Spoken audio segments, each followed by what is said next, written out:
RS Berkane sio timu ya kutisha sana, ndio wanavyosema yeye. Simba wapaswi kuwa ni kisingizio pia kwamba si inatisha sana, hapana. Matokeo yao umeona, lakini mpaka wanafika hapa walipofika.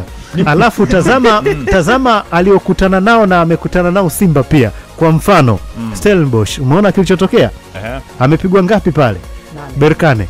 Alafu kwao kapigwa ngapi? Kwanza nataka amempiga, hebu tulia basi. Na amempiga 5 wote wameshafuzu. Mimi nasema RS Berkane na Stellenbosch angekuwa anaitafuta ile mechi, anataka kitu. Asingeenda na Portillo. Mechi ya kwanza Berkane ndo alianza na Stellenbosch. Alimpiga tu moja. Akafungwa 5. No, alianzia South Africa. Mechi ya kwanza Berkane amefungwa hata tu moja Afrika Kusini bwana. Afrika Kusini ilikuwa ni ya makundi.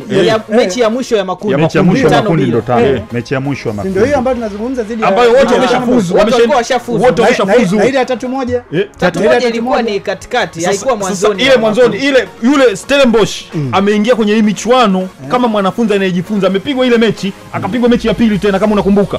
Baada ya hapo akashinda mechi 3 mfululizo, na maana akajua kumbe tunakosea hapa, tunapita hapa. Umeona?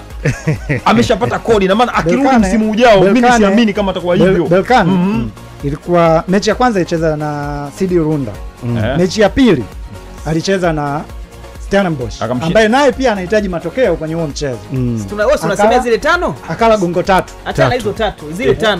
Angalia 5 ilikuwaje? 5 ilikuwa ni mechi ya mwisho. Ya mwisho timu hiyo anasemea 3. Moja ya Mayombo Yaani mimi hoja yangu ni kwamba huyu kuna timu ambayo iko tayari kufunga goli 5 kwa timu imeshafunga. Subiri. Kitu haipo. Unahitaji wa matokeo unamata. Yaani kuna baadhi ya vitu vingi